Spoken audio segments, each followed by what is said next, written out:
explain why it's important to wrap up the preseason, with the win heading into league play this week. Well, I think it's definitely an important thing for us to get some momentum going in the league. When you go into league, you want to have everything in line, you want to have everything in order. So you want to make sure that the guys are in the right spots, and most of your offense, if not all of it, is in and ready to go. And same thing with your defense. So you need to have some momentum, and you don't want to go limping in the league and that type of thing. So obviously we want to come out. We want to come out and put on a good show and do our responsibilities on offense and defense and come out victorious and get that momentum going into the league. All right. Your team's gone up against some named programs this preseason, like Escalon and Downey, and this week Modesto, in preparation for league play. Talk about the benefits of playing challenging teams that aren't necessarily going to be pushovers.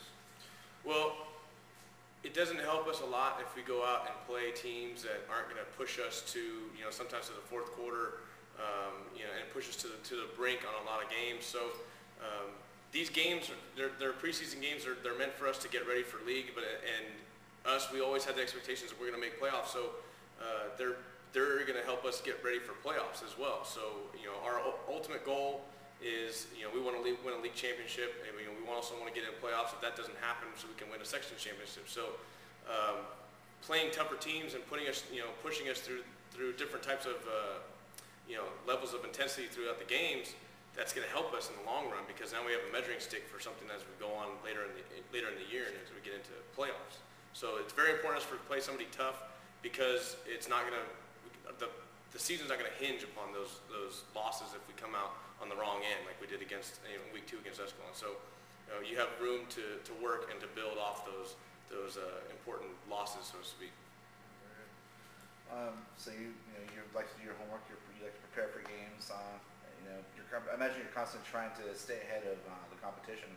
How much scoreboard watching or scouting have you done of WAC teams so far this season? Well, you always want to try and keep a track and see what everybody else is doing in your league, in your conference, and the hopes that your conference is doing well. I think our conference has been doing extremely well compared to the recent years, and so that's a good thing. It's a good sign for our conference.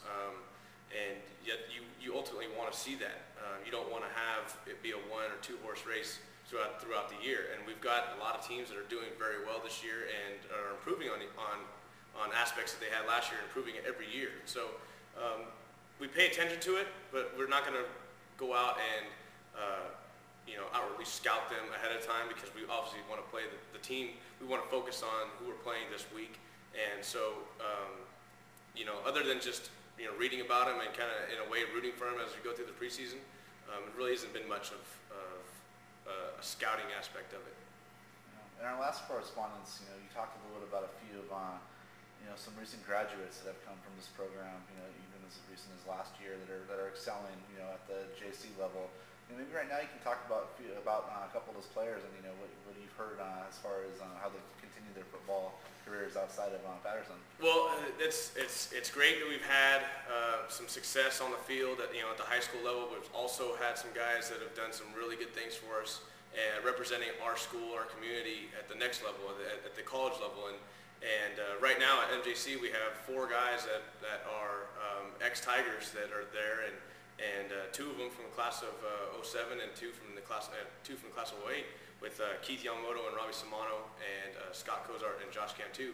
They're all doing very well. They're all getting very good quality playing time. Actually, Scott and Keith are both starting at inside backer for them, and they both scored a defensive touchdown this year, which is great. And Robbie's helping them out tremendously on the special team side. So they're doing really well. Just trying to build that tradition of not just high school aspects of it. Get these guys going to the next level and see that the football can keep going. And we look forward to seeing them playing even past MJC and that type of thing, moving on to a 4-year school.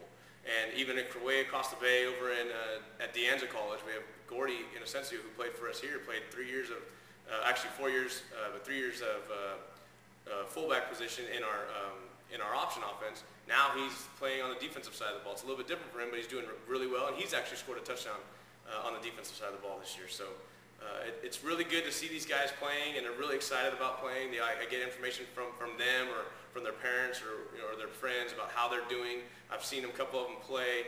It's really a good thing to see guys that have come through our program go on to the next level and succeed, and it's a really good thing for us to see. Very good. And last question. Is this team, this year's team, where you expect them to be at this point of the season in terms of maybe performance, camaraderie, discipline?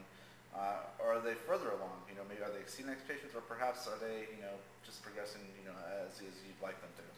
I think this year, because we had so many question marks, with where everybody was going to be and how they were going to fit in and that type of thing, they're progressing right about on track. I wouldn't say that they're ahead of schedule. There's some things that, on the offensive side of the ball and the defensive side of the ball that we want to be putting in, but we're not quite ready for it yet, just because we can see how the kids are reacting to what we have right now. So we're not quite on, we're ahead of schedule. I wouldn't say we're behind either. So we're probably right on track because, the team is getting better. And every day we see them get better, and that's what we want to see. So, I don't know really another way to say it than that we're probably just right on track with where we're